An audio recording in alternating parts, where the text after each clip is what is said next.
So students, welcome to AIB Education at Study with Anas sir. Today I will be start in class 12 chapter number 1 Political Science. Last class में हमने political science की chapter number 1 की part आधे part का हमने cover कर लिया था। आज हम नेक्स्ट पार्ट से स्टार्ट करेंगे यानी पार्ट 2 से। फर्स्ट पार्ट में हमने क्या क्या चीजें सीखी थी। पहला, सोवियत प्रणाली क्या होती है, पूंजीवादी संस्था क्या होती है, समाजवादी क्या होती है, और साथ साथ दूसरे विश्व युद्ध के बाद हमारे सोवियत प्रणाली की क्या क्या स्थिति थी और उसके विघटन के क्या कारण बने, वो सब हम फर्स्ट पार्ट की वीडियो में कवर कर चुके हैं। अगर आपने पहले पार्ट वाली वीडियो नहीं देखी तो आप पहले वो जाके देखिए, तभी आपको नेक्स्ट पार्ट समझ में आएगा। सो हम स्टार्ट करते हैं सेकंड वीडियो, सोवियत संघ के विघटन के परिणाम। तो अब हमारा टॉपिक आता है कि सोवियत संघ का जो विघटन था वो तो हो गया था, बट उसके बाद क्या क्या परिणाम बने। तो उसके बाद हमारा परिणाम ये निकले कि जो सोवियत संघ था 15 देशों का था, 15 देशों का एक समूह था। अब जब वो खत्म हो गया तो 15 देश बढ़ गए, सबसे पहला तो यही बना। और शीत युद्ध की समाप्ति हो गई, यानी कि जो अमेरिका और रूस के बीच में शीत युद्ध चल रहा था कि कभी भी किसी भी समय युद्ध हो सकता है, वो समाप्त हो गया क्योंकि सोवियत संघ ही नहीं रहा। हथियारों की होड़ खत्म हो गई। जो हमारा सोवियत संघ था वो अपने आप को डेवलप्ड और पावरफुल, सुपर पावरफुल बनाने के लिए हथियारों की होड़ कर रहा था अन्य देशों से, क्योंकि वो चाहता था कि सबसे ज्यादा हथियार मेरे पास हो, सबसे ज्यादा सुपर पावर मैं बनकर उभरूं अपने पूरे विश्व की। तो इसलिए उसने हथियारों की होड़ जो शुरू करी थी वो खत्म हो गई और समाजवाद का पतन हो गया। देश के अंदर दो ध्रुव चल रहे थे, एक पूंजीवाद, दूसरा समाजवाद। अब एक समाजवाद जो है वो खत्म हो चुका था, तो एक ध्रुव ही बचा था, वो क्या नाम था, पूंजीवाद, मतलब लोकतंत्र। इसके बाद यानी कि जो हमारे परिणाम निकले उसी के अंदर एक चीज का गठन हुआ, उसका नाम दिया गया CIS, यानी कॉमनवेल्थ ऑफ इंडिपेंडेंस स्टेट। इसका मतलब क्या था, यानी कि जो सोवियत संघ था 15 देशों का समूह था, उसके अंदर जो पूर्वी यूरोप के 3 देश थे वो तो अलग हो गए। जो बाकी के बचे 12 देश थे उन्होंने एक समूह बनाया ताकि वो अपनी अर्थव्यवस्था को दोबारा से ठीक कर सकें, अपना विकास कर सकें और साथ साथ जो और देशों के हमलों से बच सकें, एक दूसरे की हेल्प कर सकें। तो उन्होंने उन्होंने एक समूह बनाया और उसी को बोला गया CIS, यानी कॉमनवेल्थ ऑफ इंडिपेंडेंस स्टेट। फिर इसके बाद आता है हमारा most of the important topic, shock therapy. कि शॉक थेरेपी क्या होता है। बेसिकली शॉक थेरेपी डेवलप्ड हुआ हमारा समाजवाद के पतन के बाद। जब समाजवाद की समाप्ति हो गई तो उसके बाद शॉक थेरेपी डेवलप्ड हुआ। शॉक थेरेपी का क्या वर्क होता है बेसिकली, कि समाजवाद के लोगों को यानी समाजवादी संस्था को हटाकर पूंजीवाद की तरफ बढ़ाना, सभी को पूंजीवाद यानी लोकतंत्र की तरफ ले जाना।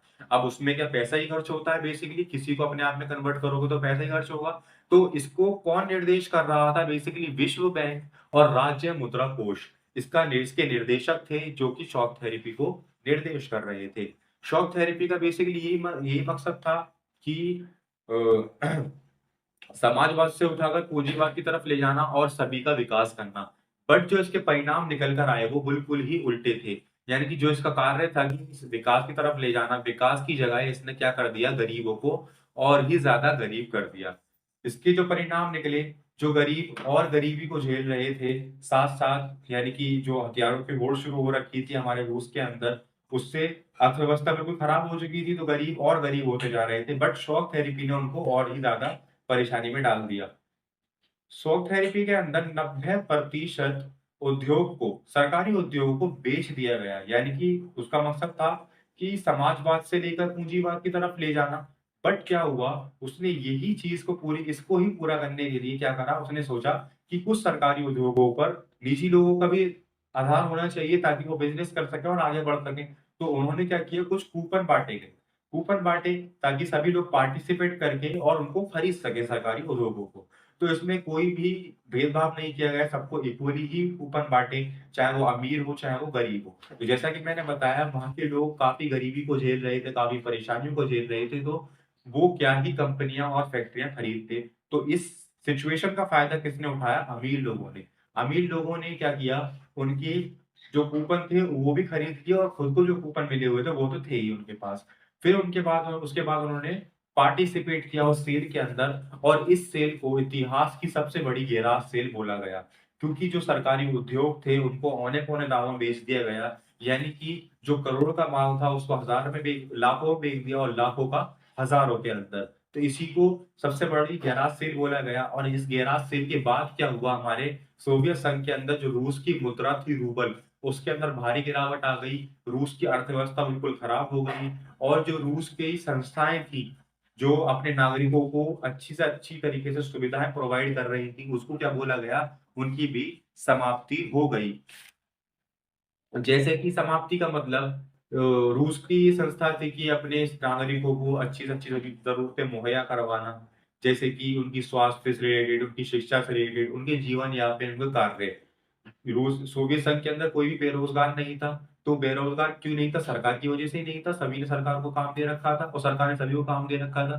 तो वो सब जो संस्थाएँ थी, वो खत्म हो चुकी थी। इसके बाद सामूहिक खेती की प्रणाली समाप्त हो चुकी थी, खाद्यान्न की सुरक्षा भी अब उपलब्ध नहीं रही। रूस को एक सकल घरेलू उत्पाद बोला जाता था, यानी कि रूस के अंदर ही सारी चीज़ें उपलब्ध की जाती थी, बनाई जाती थी, एक देश के अंदर ही, चाहे वो ज़रूरत का कोई भी सामान हो। तो वो इसको भी फुलफ़िल नहीं कर पा रहा था और रूस ने खदान का आयात शुरू कर दिया था। 1999 में जो सकल घरेलू उत्पाद की सिचुएशन थी, वो 1979 यानी 1989 के बीच में बिल्कुल अजीब हो चुकी थी, काफ़ी गिरावट आ चुकी थी, काफ़ी डिस्टेंस आ चुका था दोनों के बीच में। समाज कल्याण की व्यवस्थाएँ जैसे कि मैंने आपको बताया समाज कल्याण की वही व्यवस्थाएँ स्टार्ट कर रखी थी हमारे सोवियत संघ ने, कि समाज कल्याण हो कैसे न कैसे तरीके से, वो समाप्त हो चुकी थी और सरकारी न्यायिकों की समाप्ति हो चुकी थी। तो ये परिणाम थे हमारे शॉक थेरेपी के और विघटन के बाद के। सो आज की वीडियो में इतना ही, नेक्स्ट क्लास से हम स्टार्ट करेंगे चैप्टर नंबर 2। चैप्टर नंबर 2 इसलिए स्टार्ट करेंगे जो इसका लास्ट टॉपिक है, भारत और रूस के अंदर संबंध, वो काफ़ी छोटा टॉपिक है, वो हम बुक से पढ़ेंगे तब भी समझ जाएँगे। सो नेक्स्ट क्लास से हम स्टार्ट करते हैं चैप्टर नंबर 2, सत्ता के समकालीन केंद्र। अगर आपको इस आज की वीडियो समझ में आई हो, किसी वीडियो के पार्ट के अंदर कोई डाउट हो, किसी डेफिनिशन के अंदर, तो आप कमेंट करके बताइए, मैं उसे दोबारा एक्सप्लेन करने की कोशिश करूँगा। अदरवाइज़ चैनल को सब्सक्राइब कीजिए, वीडियो को लाइक कीजिए, शेयर कीजिए एंड कमेंट कीजिए।